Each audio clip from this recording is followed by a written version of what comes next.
요즘 집을 갖고 있는 사람들의 생각은 이렇습니다. 내 집값은 오르면 좋겠지만 남들은 싸게 팔았으면 좋겠다. 반대로 전세나 월세로 사는 사람들은 이렇게 생각하죠.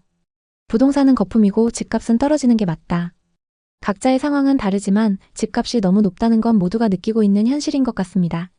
그렇다면 지금 집값은 정말 거품일까요? 앞으로 한국 부동산은 어떻게 될까요? 이에 대한 전문가들의 의견은 다양합니다. 계속 수요가 존재하기 때문에 앞으로도 계속 오를 거라는 입장과 조정이 불가피하다는 의견으로 갈리고 있죠. 여러분의 생각은 어떠신가요? 동탄에 사는 유정환 씨는 2021년 10억 주고 동탄 신도시의 아파트를 샀습니다. 전세 5억을 끼고 갭투자로 매수했죠. 그때는 집값은 무조건 오른다고 믿었고 갭투자도 안전한 것처럼 느껴졌으니까요. 당시만 해도 동탄 신도시의 아파트는 끝없이 오르는 분위기였고 모두가 동탄의 부동산에 관심을 가졌습니다. 하지만 지금은 어떨까요? 10억에 산 아파트 가격은 8억대까지 떨어졌습니다. 최근 동탄이 규제 지역에서 제외되면서 풍선 효과로 오른다는 말이 있지만 정한 씨가 매수한 아파트는 크게 변화가 없는데요. 그나마 동탄은 분위기가 좋은 편입니다. 지금 전국 곳곳의 부동산 시장 분위기가 심상치 않습니다. 담보대출이 막혀서 집을 살 수 없어졌고 전세대출도 줄어서 마음대로 이사도 못하게 됐습니다. 특히 소득이 높지만 자산이 없는 분들이나 은퇴를 앞둔 분들 그리고 전세로 살고 있던 분들의 발이 묶이면서 시장이 얼어붙었습니다. 또 다른 사례를 한번 살펴보겠습니다. 이민수 씨의 이야기입니다.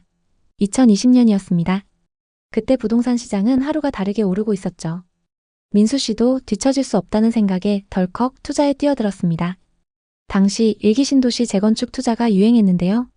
민수 씨는 일산의 10억짜리 재건축 아파트를 영끌에서 샀습니다. 역세권에 중심 상권과도 가깝고 재건축 호재가 있어서 많이 오를 것 같았습니다. 처음에는 분위기가 좋았습니다. 일산에서도 인기 있는 재건축 단지였기 때문에 시세가 계속 올랐죠.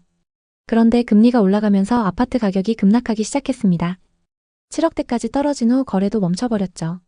순식간에 급락한 집값을 보며 망연자실했습니다.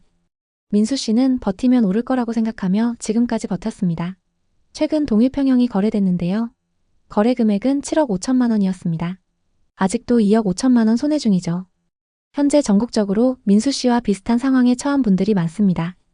대출이나 전세금을 믿고 매수한 사람들이 고점에 물려버린 것입니다. 민수 씨만 그런 게 아닙니다. 투자 실패 사례들 정말 많습니다. 또 다른 사례를 살펴보겠습니다. 김포에 사는 영식 씨 이야기입니다. 영식 씨는 4년 전 김포에 9억짜리 아파트를 샀습니다. 대출 5억, 자기 돈 4억으로요. 그때 김포는 무조건 뜬다는 분위기였습니다. 지하철 호재와 함께 새로운 투자처로 주목받던 시기였죠. 하지만 지금은 어떨까요? 그 아파트 값이 7억대로 뚝 떨어졌습니다. 심지어 최근 7억 초반에 거래된 매물도 있습니다. 대출 이자는 매달 빠져나가는데 집값은 떨어졌고 전세 시세도 많이 떨어졌다고 합니다.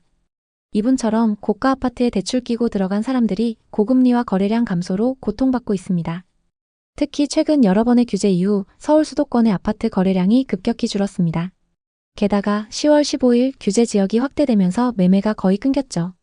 실제로 경기도의 한 신도시의 경우 작년 대비 아파트 거래가 60% 이상 줄어들었고 일부 단지는 매물이 쌓여도 매수자가 없는 상황입니다.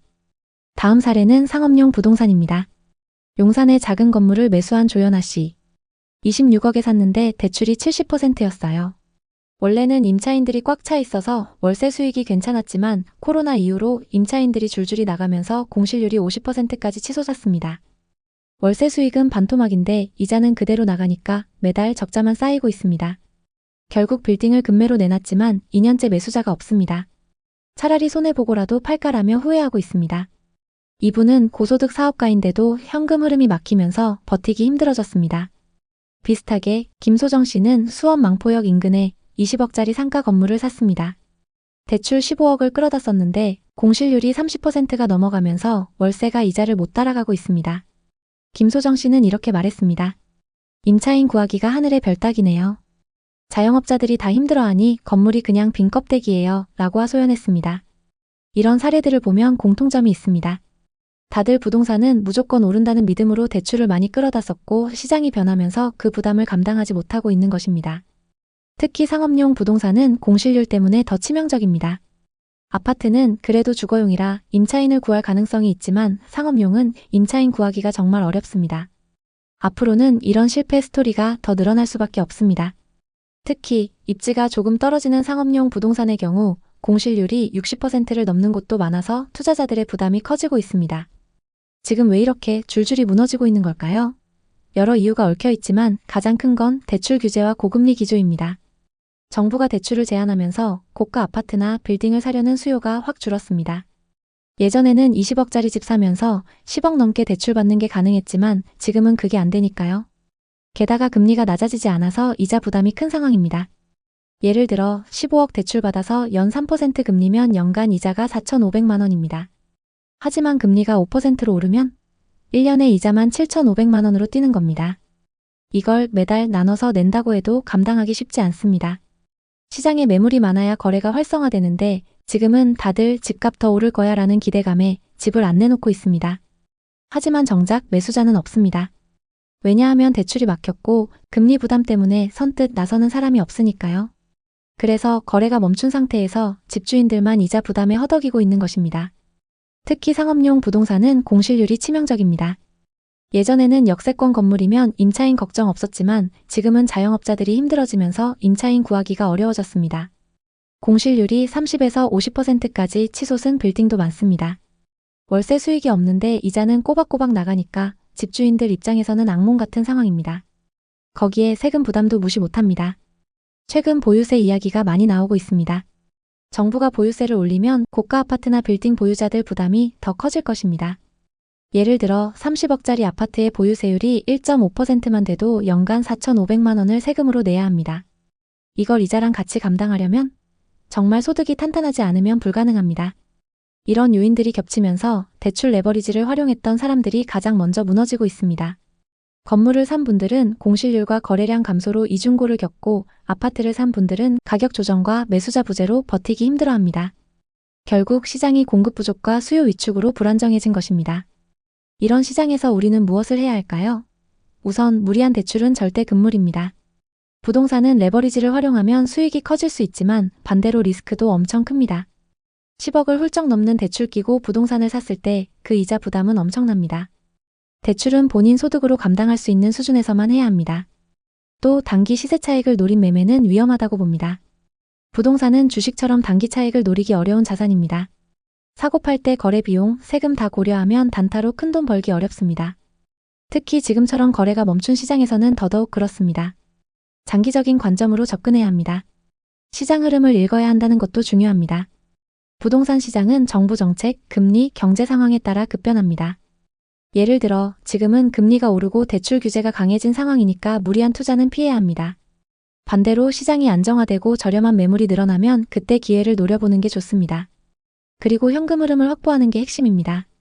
부동산 투자는 결국 현금 흐름 싸움입니다. 월세 수익이 안정적이거나 본인 소득으로 이자를 감당할 수 있는 구조를 만들어야 합니다. 공실률 높은 상업용 부동산은 특히 조심해야 합니다. 아파트를 산 경우도 임차인 유치나 임대 수익을 미리 계산해야 합니다. 수익성이 떨어지면 바로 직격탄입니다. 보유세 강화나 금리 변동을 미리 대비하는 태도도 필요합니다. 결국 부동산은 물건을 사듯 들었다 놨다 하는 게 아닙니다. 마트 가서 장을 볼 때도 가격 보고 고민하는데 수억, 수십억짜리 아파트를 살 때는 당연히 더 큰 고민이 필요하죠. 그렇게 비싼 아파트를 대출로 산다는 건 더 오를 거라는 믿음 때문입니다. 하지만 이제 그 믿음이 흔들리고 있습니다. 부동산 투자는 단기적인 차익을 노리기보다는 안정적인 수익 구조를 만드는 데 초점을 맞춰야 합니다. 예를 들어 임대 수요가 꾸준한 지역이나 소형 주거용 부동산에 투자한다면 공실 리스크를 줄일 수 있습니다.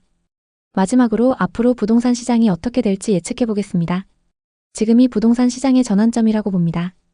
고가 아파트나 상업용 부동산은 당분간 거래가 더 줄어들 가능성이 높습니다. 정부가 대출 규제를 풀지 않는 한 매수자가 쉽게 나타나지 않을 것입니다. 게다가 보유세가 강화되면 고가 부동산 보유자들이 매물을 내놓으면서 공급이 늘어날 수도 있습니다. 그렇게 되면 가격 조정이 올 가능성도 배제할 수 없습니다. 특히 강남권 고가 아파트나 역세권 꼬마 빌딩 같은 경우 지금처럼 이자 부담과 공실률 문제로 버티지 못하는 주인들이 늘어나면 시장에 매물이 쌓일 것입니다. 그때가 되면 가격이 더 현실적으로 조정될 가능성이 높습니다. 물론 장기적으로 보면 부동산은 여전히 매력적이지만 단기적으로는 조심해야 할 타이밍입니다. 올해 상반기 데이터를 살펴보면 서울 아파트 매매가가 상승했지만 이는 규제 전 거래의 영향이고 하반기에는 크게 둔화될 것입니다. 또 서울 전 지역과 경기도 핵심 지역들이 규제 지역으로 묶이면서 투자 수요가 많이 위축됐습니다. 게다가 전세 대출의 한도도 크게 줄어들면서 임대 시장도 불안정합니다. 대출에 의존했던 분들은 앞으로 더 힘들어질 수 있습니다. 또 상업용은 공실 문제로 장기 불황이 올 수도 있습니다. 한국은행의 최근 보고서에 따르면 금리가 내년까지 고금리를 유지할 가능성이 높다고 하니 이자 부담은 더 커질 수 있습니다. 여러분, 오늘 이야기 어떠셨나요? 부동산 투자 겉으로는 대단해 보이지만 속으로는 정말 많은 사람들이 고통받고 있습니다. 큰 실패를 겪은 분들의 이야기를 들으며 부동산 투자만큼 신중해야 하는 것도 없다는 걸 다시 한번 느꼈습니다. 만약 여러분도 투자 계획이 있다면 무리한 대출은 피하고 시장 흐름을 꼼꼼히 체크하시길 바랍니다. 최근 규제들과 같이 정부가 강력한 대책을 내놓으면 시장은 조금씩 안정화될 거예요. 이럴 때 여러분은 꾸준히 경제 공부를 해서 실력을 쌓으셔야 합니다. 미리 철저하게 준비를 한다면 앞서 살펴본 투자자들과 같은 실패는 면할 수 있습니다. 오늘의 이야기 어떠셨나요? 오늘의 이야기에 공감하셨다면 구독과 좋아요를 눌러주세요. 오늘도 시청해주셔서 감사합니다.